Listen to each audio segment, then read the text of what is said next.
Let's get back to Eden and live on top of the world. Down, down, down. Let's get back to Eden and live on top of the world. Let's get back to Eden and live on top of the world. Down, down, down. Let's get back to Eden and live on top of the world. Down, down, down. White people, black people, sick of y'all. We are sick of y'all. Do you hear me? Ain't nobody gonna keep putting up with y'all goddamn shit. Hell no! Now listen to this. If I were to put a title on this, I would call it The Smokey Robinson I Know by Leon. I will start off by saying that neither Smokey nor Francis know that I am going to make a public statement. I purposely did not tell anyone because I didn't want to get a call from their lawyers stating, "Mr. Kennedy, it's better not to say anything. Let us handle this." In my personal opinion, lawyers are always extra cautious and they have their own way of doing things. And eventually they will win in the court system. But that might take 2 to 3 years. But in the meantime, there's a court of public opinion that is forming right now. And I cannot sit idly by while this atrocity is playing out publicly. To both sets of attorneys, I say that I take legal and moral responsibility for everything that I share and any comments that I am about to make. I first met Smokey when I was a 15-year-old kid disc jockey in Cleveland, Ohio. Smokey was already an international star and co-founder of Motown, second in command of that mighty empire. Well, that was 60 years ago. It was an instant bonding, and from there on in, I was known as Smokey's little brother. Smokey was best man when I married Jane.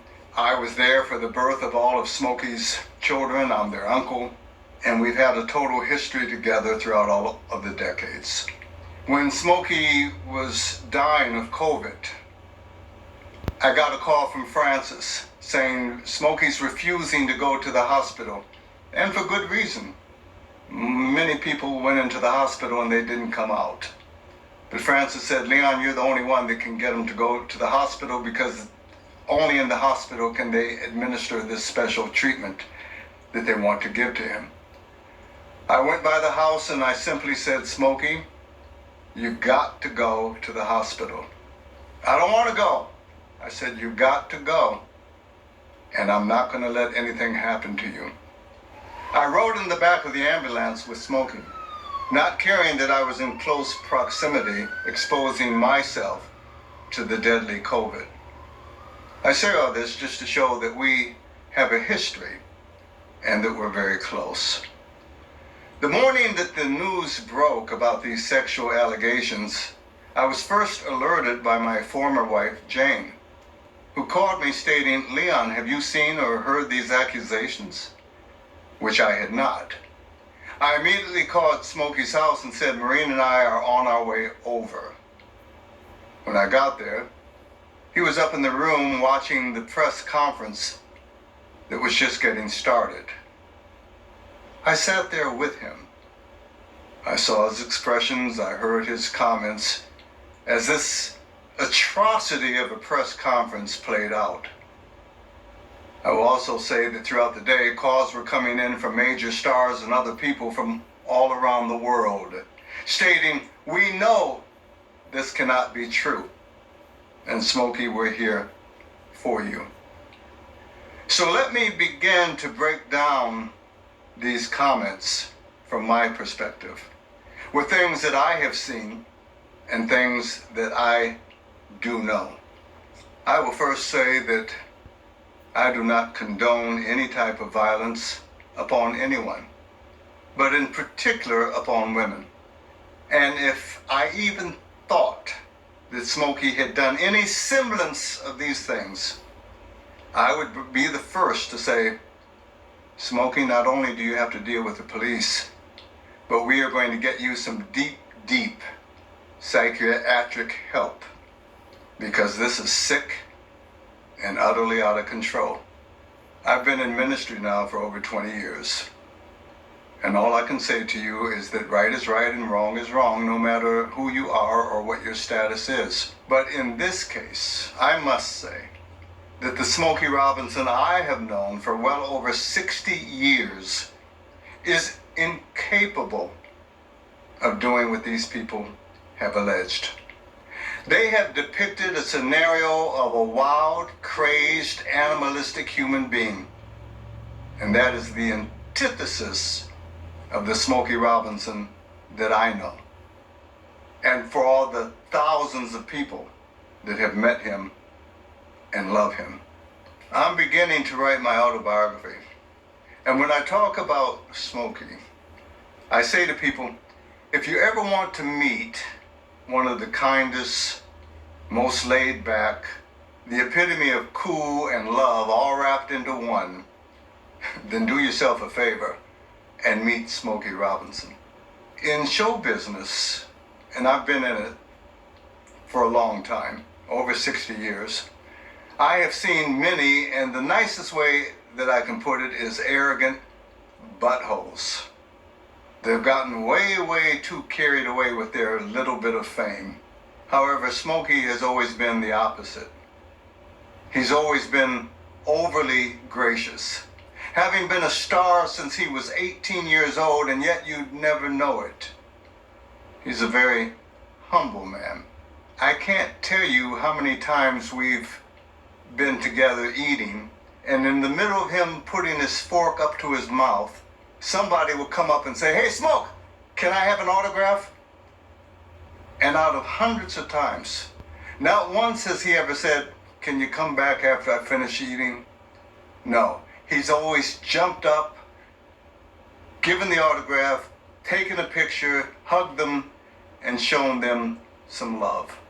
I'll share another example. Last year when we were at the Kentucky Derby, Tina Knowles and Holly Robinson Pete were also in our party. And I mentioned this just to show what is a second nature to Smokey. We were sitting in the lobby waiting for Holly so that we could all be driven to the airport. And it was the type of elevator that's glass, so you can see who's on the elevator as it's coming down or going up.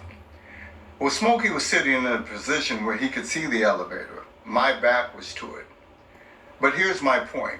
All of a sudden, Smokey jumped up and started walking real fast to the elevator. I turned around to see what was happening, and here it was Holly in the elevator with 3 or 4 boxes that she was carrying. Smokey saw it and jumped up and was immediately trotting over to help her with the boxes.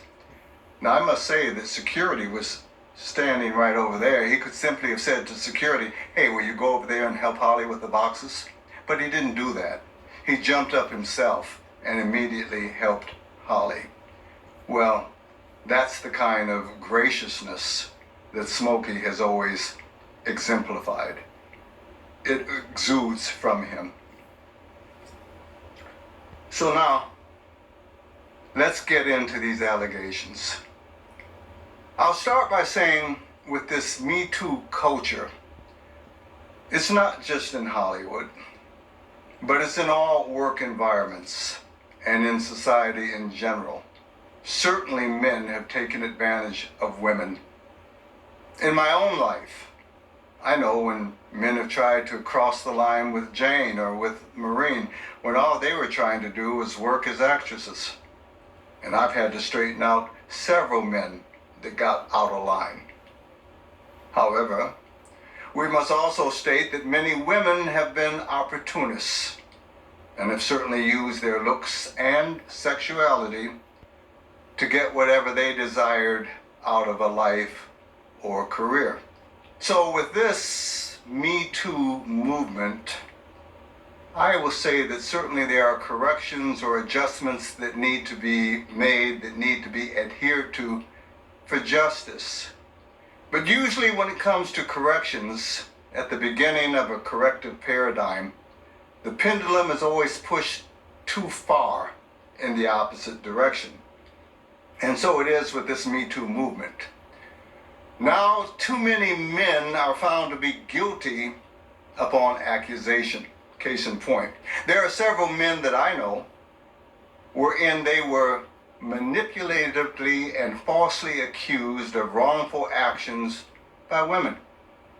These women simply stated, I want 100,000 or 300,000 or more, and if I don't get it, I'm going to say ba ba ba ba ba. And these men have gone to their attorneys, and after one adds it all up of how much the attorneys will cost to litigate and defend against these accusations, much less factor in all the turmoil, loss of reputation, loss of business, loss of career, or if you're in business, loss of corporate positions in the time that it takes the 2 to 3 years to get to trial to finally be found innocent. In the interim, all the damage has already been done. So the man and the attorney make strictly a business decision that is cheaper and less destructive just to pay them off, even though their accusations are completely unfounded.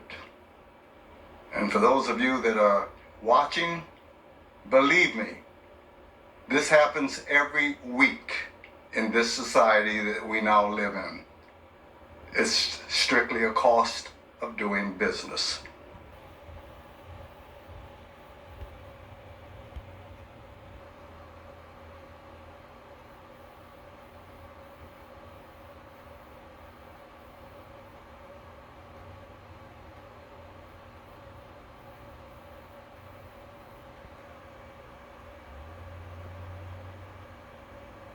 Holiday marks the end of slavery. Some cities scaled back, frankly, canceled celebrations this year with an eye on the Trump administration's DEI rollbacks. And notably, of course, the president did not sign a proclamation this year observing the holiday. Instead, he took to social media posting, too many non-working holidays in America. It's costing our country billions of dollars to keep all of these businesses closed.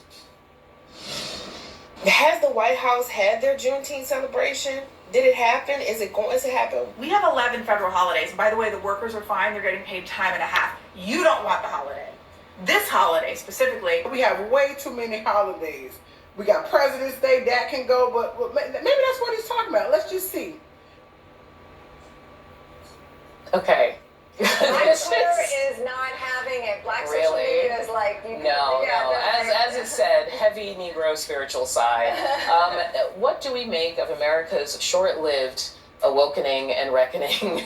So short that already Juneteenth. Well, President Trump signed this into law in 2020. Let's remember that. Oh, does he remember that? This is what we're talking about. I don't know, and it's definitely an occasion worth celebrating. The Heritage Foundation's president, Kevin Roberts, articulated this. I mean, it's a great moment in American history when word reached, those in Galveston, Texas, that President Lincoln had signed the Emancipation Proclamation. I think we should celebrate our history. No one believes Trump is not saying that, Rob. Yeah, I can't answer for him. Yeah. But actually, the real question is, why not? Why not? And why are you equating Black history, American history with DEI? Why are those two things being conflated?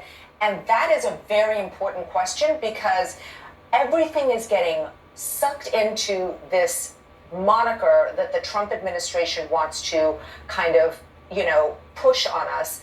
And this is, as you rightly mentioned, important American history. But Lulu, you mentioned earlier the idea that when we were talking about the Dodgers, of the corporations and public institutions that felt like, oh no, maybe there was too much. Maybe things pushed into... Oh, so Juneteenth is too much as opposed to never having, marked the formal end of slavery in this country?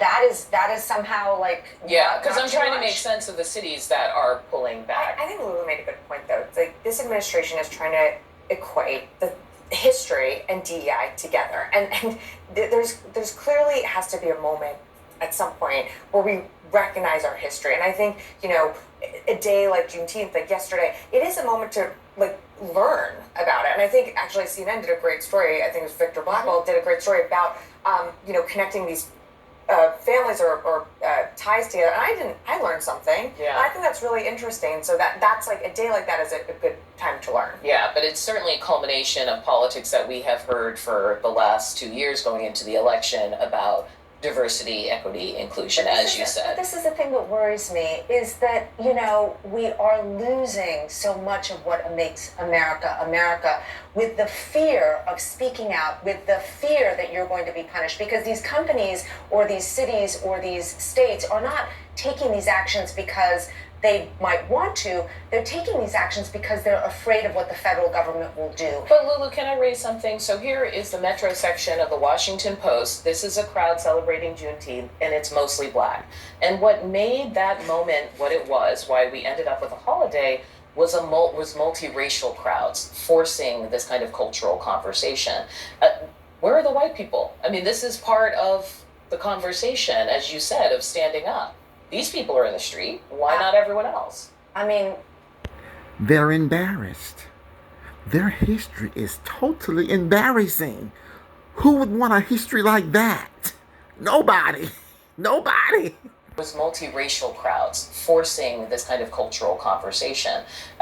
Where are the white people? I mean, this is part of the conversation, as you said, of standing up. These people are in the street. Why not everyone else? I mean, yeah, cosign. I mean, I don't know what, I agree with you. I think that it is important for all of us to support a holiday like this, and it shouldn't just be about black people celebrating this moment. Yeah, there's been it shouldn't be so political, but there is a conversation about solidarity politics, so to speak, like multiracial coalitions coming together. And when you look at what was going on in LA, like